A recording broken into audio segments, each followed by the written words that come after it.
What we are looking at here is a load of horse manure mixed with wood shavings and a little bit of straw. This is the start of my 2019 aerobic composting effort. Spring of 2019. This is a formula or methodology that I learned from taking a permaculture design course. My teacher was Jeff Lawton. He actually has an online course you can take. There it is. In that trash can is something very special. I actually paid for that. The rest of the horse manure you can get around here for free. The reason why I like this the best is exactly because of those wood shavings. When you look at a pyramid of elements as to what goes into making a soil, the very first one, the one at the top of the pyramid, is the C, is carbon. And these wood shavings is carbon. That's going to add a lot to my soil. That's humus after it's all been processed by soil life. Soil life is what will produce the fertilizer that will feed your garden crops.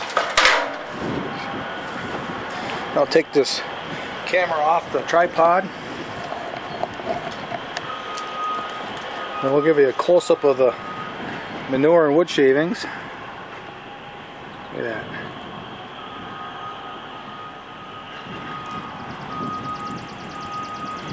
Let's go show you what's in the trash can. I paid $20 for this trash can. This stuff, it looks so nice. This is a year-old material. Look at that. Wow! Can hardly believe how nice that is. Normally, when you anaerobically compost, it turns black, and it's reduced. Sometimes it'll be reduced to a third of what you started with. This obviously didn't reduce and it didn't turn black, so those wood shavings must have been kept the whole pile porous enough that it aerobically composted. Wow, I'm going to be using this as a top dressing in the garden, experiment there, and I'm going to put some around some of the perennials. We'll kind of float it around. I'll put it as a top dressing and then I'll put some straw over the top to keep it moist. That's special right there. Alright, this is where we're going to start it.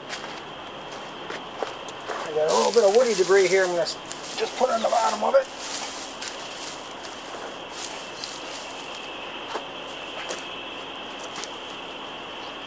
That blanket is over a pile of compost from last year, so it's mostly soil, and I don't want it to dry out. That's why I got the sheet on it.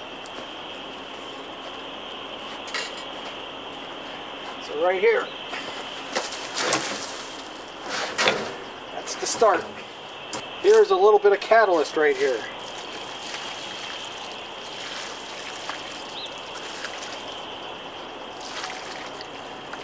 Suckerfish. That'll fire it right up.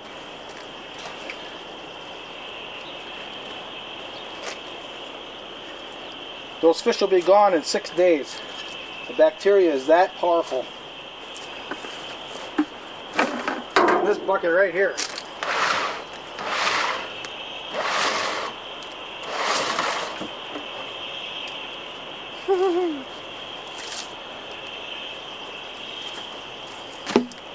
In this barrel there's a half of a load of fermented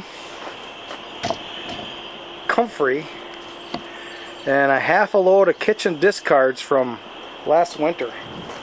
And that's also fermenting and molding and doing all kinds of weird stuff. Plus there's a lot of water, and that water is going to be needed in this compost heap. Ooh, that's nasty. Top here, there's something growing here. I don't know where that came from. Oh, it's roots. Oh, it's roots of looks like goldenrod. Must have threw those in there. Yeah, it'll eat that too. It smells like fermented trash. Let me give you a close-up of this. Look at that. That's banana peels, and I see an orange peel there, grapefruit peel, avocado shells.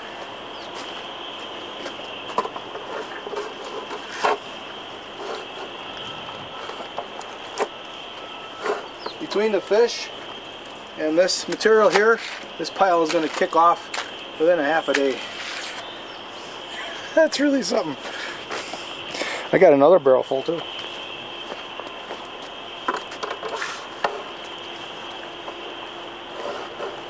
All the elements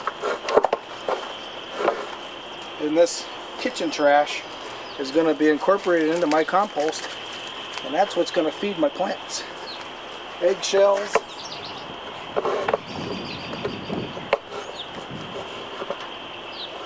looks like an old squash that didn't get ate and started to rot.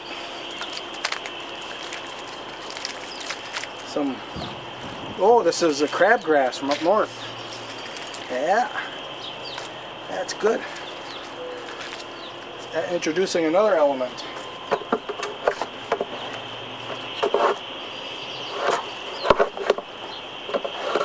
In a couple weeks I'll be able to get some cattails. I've got some, I got line up on some horsetail. Like I said, there's already comfrey in this barrel.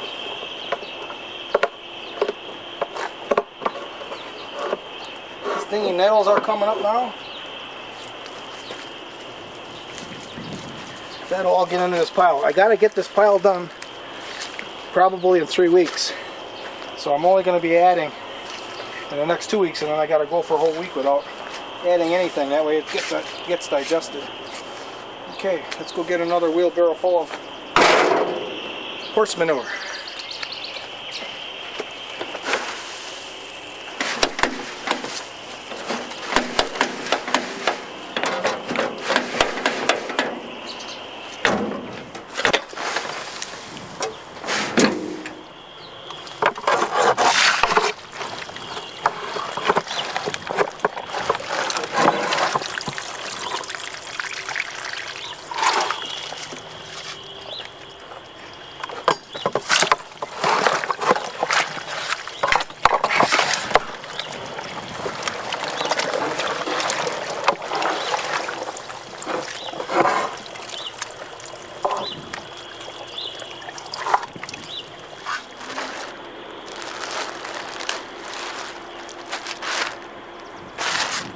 Those are bluegills from Wire Lake.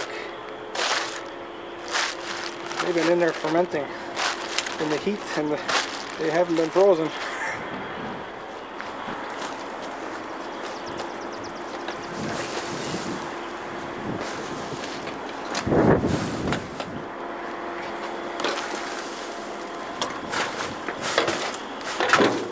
It's important to kick off this pile, and this fish is full of nitrogen.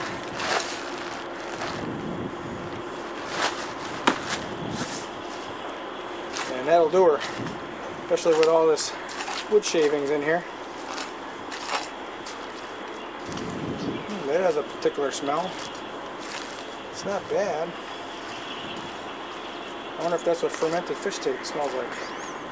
You know, like those Japanese, they put them in barrels for like 2 or 3 years or something. Maybe that's what that is. I know I got 2 bags. Where's the other one? Oh, there it is. I don't want to touch it. There we go.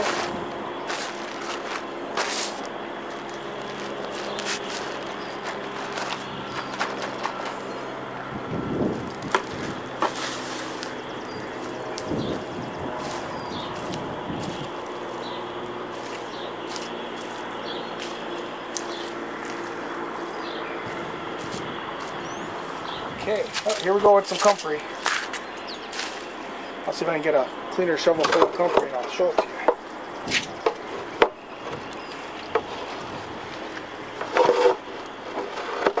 No, I can't.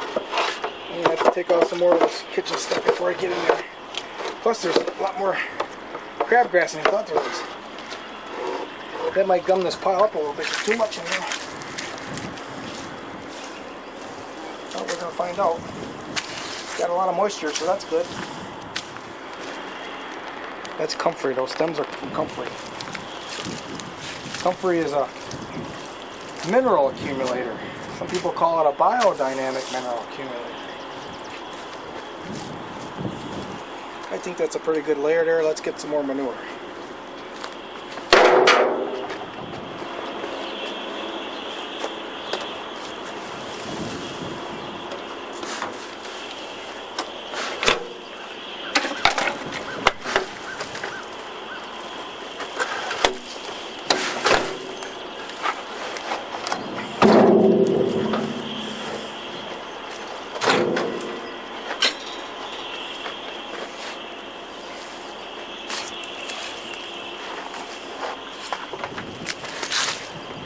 So these sticks were in there to hold it down, hold the comfrey underneath the water.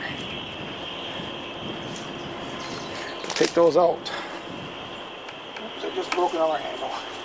Here's a bucket with moldy beans and the shells. There, that's some slop right here.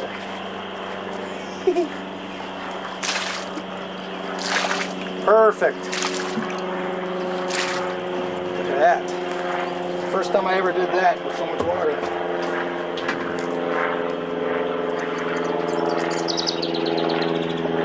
Last year I kind of had this, but I tipped the barrel over to get at the material, and then all the water just ran out right on the ground.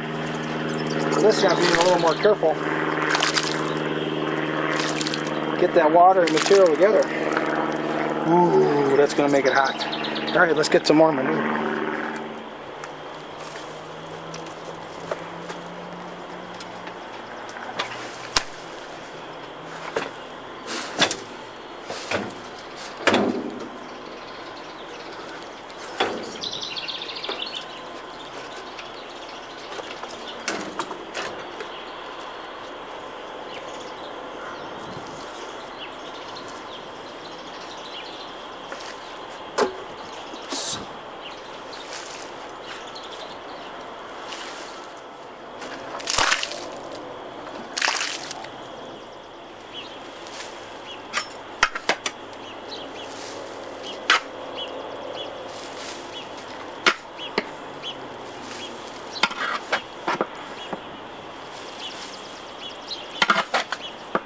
This is also called a gravity pile. I'm not trying to hold it up or put sides around it or anything. It's just going to be thrown on the top and it's going to trickle off. And it's just going to be by gravity. Shaped by gravity. However it can hold together. That's the angle that it's going to hold. The angle of repose. The angle of compost repose. There. I knew I'd get that earlier. Oh, this is a nice pile. Past piles that I've built, and I think this is number 9 or might be 10. Maybe it's 10. Since 2013, since I learned it. I always had doubts. Is this thing going to be hot when I flip it for the first time? And it's never failed. Okay. This is the sun side right here. We're going to get full coverage to get the tarp from touching the pile. If we have it too close to the pile, it'll create a space where we might create a aerobic condition. No oxygen. I gotta dig out the tarp.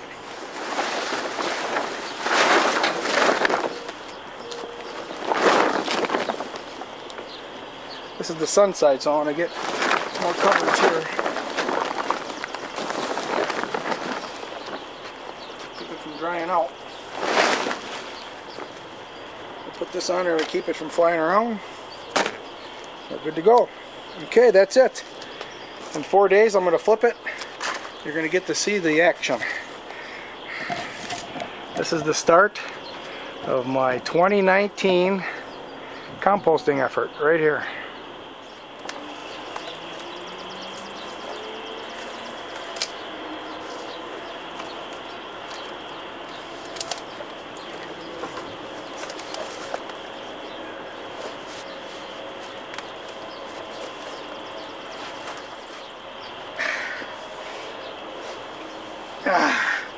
Woo! That is another barrel full of about half comfrey and half kitchen discards from this winter. That'll go into the bottom of the flip. Okay, that's the end. Thanks for watching.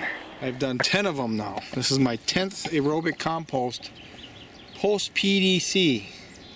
PDC is letters for Permaculture Design Course.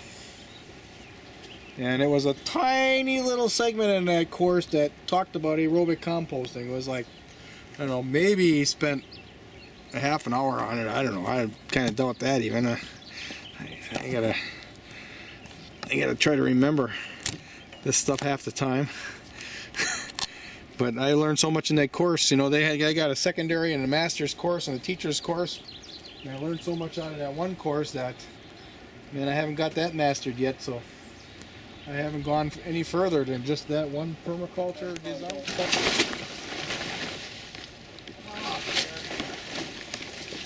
It's time we get to know you a little bit. All the material on the top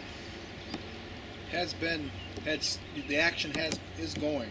It's warm and bacteria is working, but all along the edge on the bottom, that's where the material normally dries out a little bit, and it isn't working. It isn't warm. So this is where we want to get that material on the bottom of the new pile. So now it begins to work.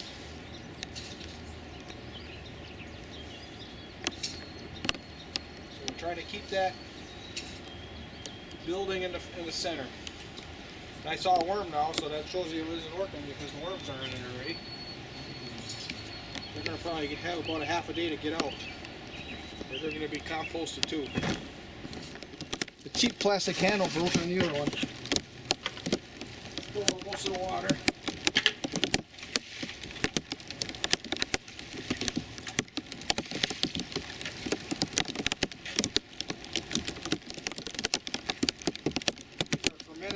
Stocks. They'll like that. They'll meaning the bacterial like that.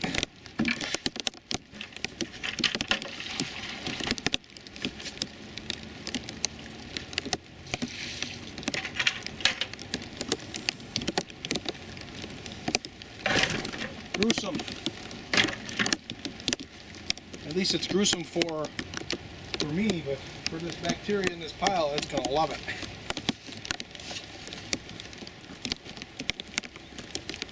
So, in my permaculture design course, my teacher was an online course, and my teacher's name is Jeff Lawton. He's still doing them, still making big money.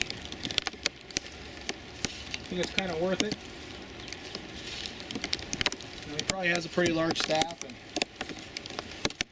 just because he's making big money doesn't mean it's all being kept by him.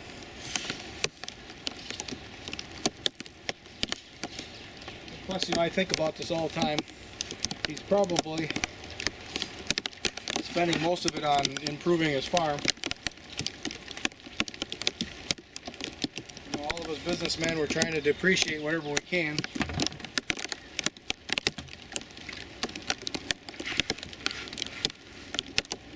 You can't depreciate it if you're going and having fun with it. You got to put it in the business.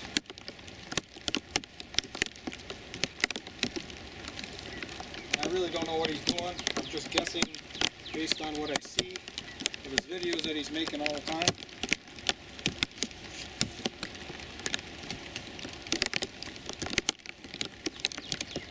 So whatever money he's getting, if he's investing it back into permaculture related projects, it's all right by me, but I am mad at Jeff Lawton, and I want to tell you about it.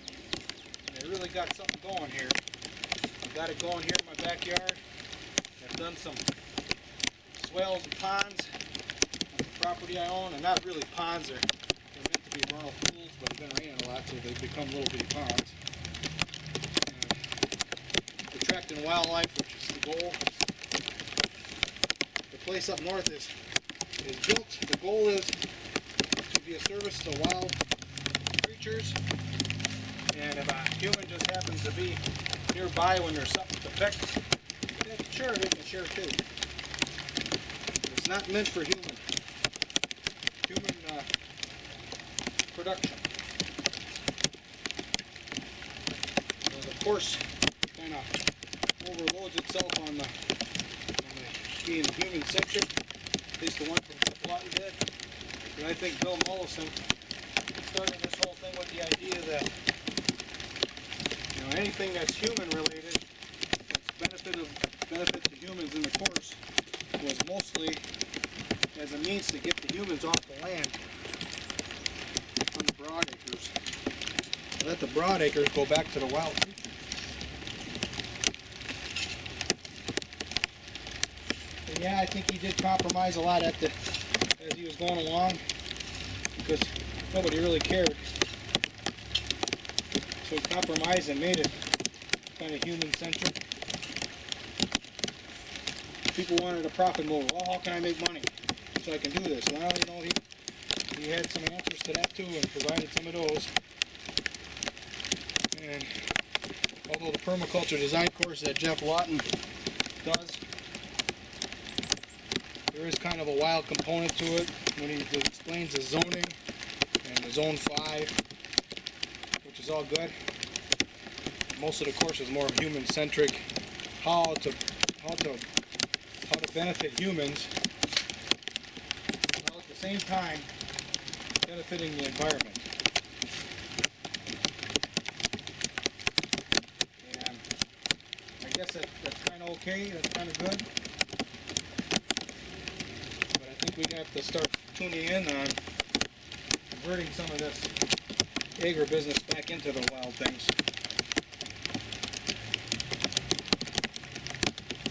As Bill Mollison said, there would be no humans if it wasn't for forests. There'd be none. There'd be no humans. Forests is the reason why we're here. We got to start going back to having forests.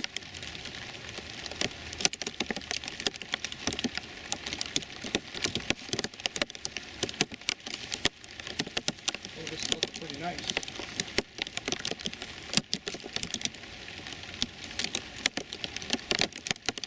The angle of compost repose I present to you. Ta-da! Right there.